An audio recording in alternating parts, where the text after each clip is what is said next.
A very warm welcome to parents who are listening to me. Today in this session, I'm going to speak about reproving. I'm going to discuss the remaining skills which I was discussing in the previous videos. If you are watching it consistently, the honesty skills. So we start with the reproving skill, which we use the reproving skills during times when honesty needs to be more confrontational. These are the times when a child's behavior is clearly unacceptable. This skill is used when a child is acting out of his behavior, which is very clearly inappropriate, and a softer method of communication has not worked with the child. And that's why we choose to use the reproving skill, which requires more boldness from our end. Here are some examples of behaviors when we might use this skill. For example, when a child is disrespectful, when the child is not following your directions. For example, your son continuously is playing when even if the time is up, then also the child is playing. And we have actually called this child so many times. Another example, on the table to eat, but child is not listening.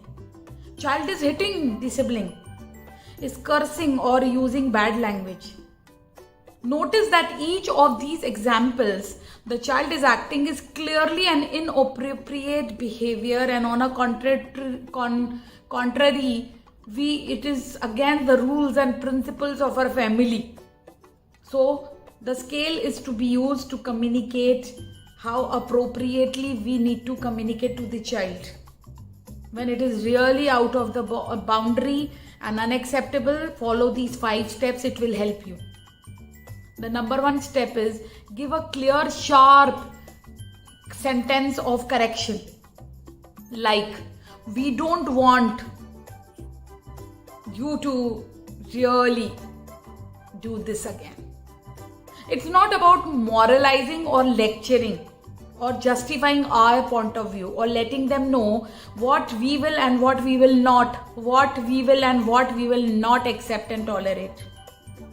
For example, now this step 1, you tell the child strictly that it is not okay for you to not come when I call.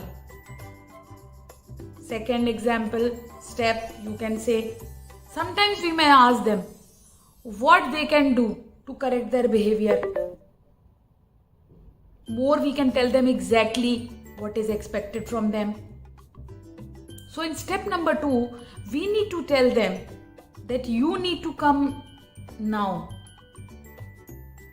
And this now taking us to the step 3 is engaging with them. This could be mental or physical depending on the situation.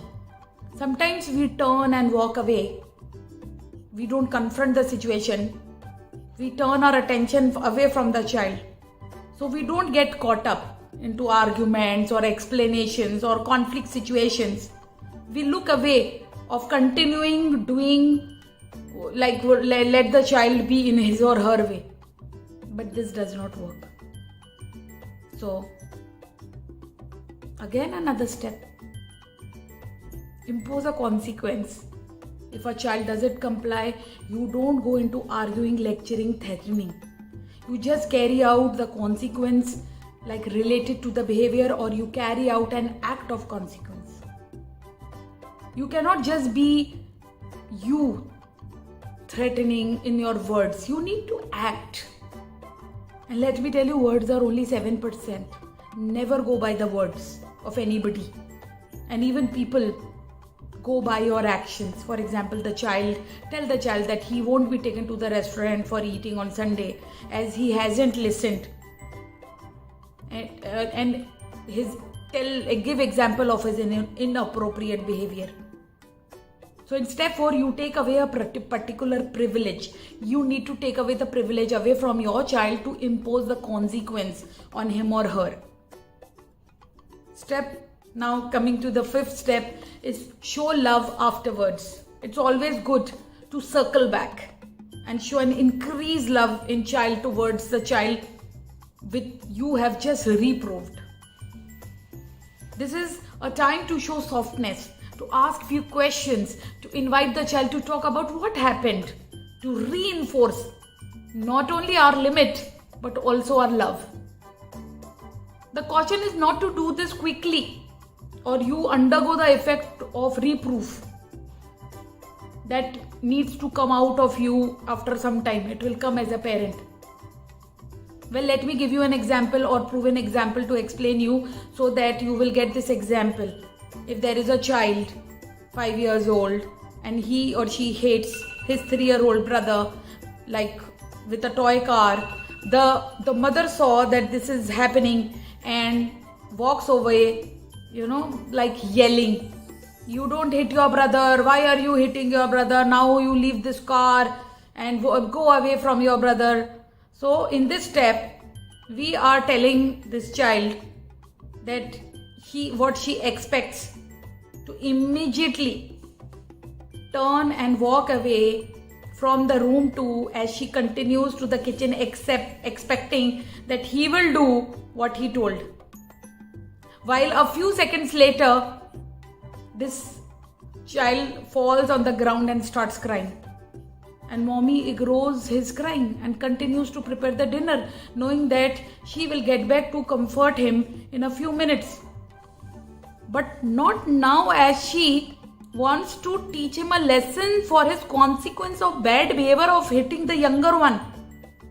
So this was an example of reproving and actually judging the situation. If the child is not hurt, he's seeing that the child is just doing it for the attention seeking, so she has done this behavior. If the child has fallen down and something has untoward happened, then the mother needs to help the child.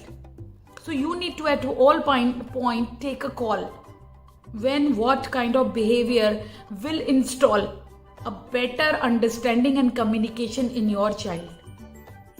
I hope reproving is clear, and also I would love to understand your particular situation. What are you dealing? What is important to you? How do you want to discipline your child? What are you experiencing in your parenting? Because each parent is unique, each child is unique, each problem is unique. So we need to discuss it, to solve it uniquely, creatively together. Thank you, friends. This is Dr. Naheed Khan, and reproving will help you. It is one of the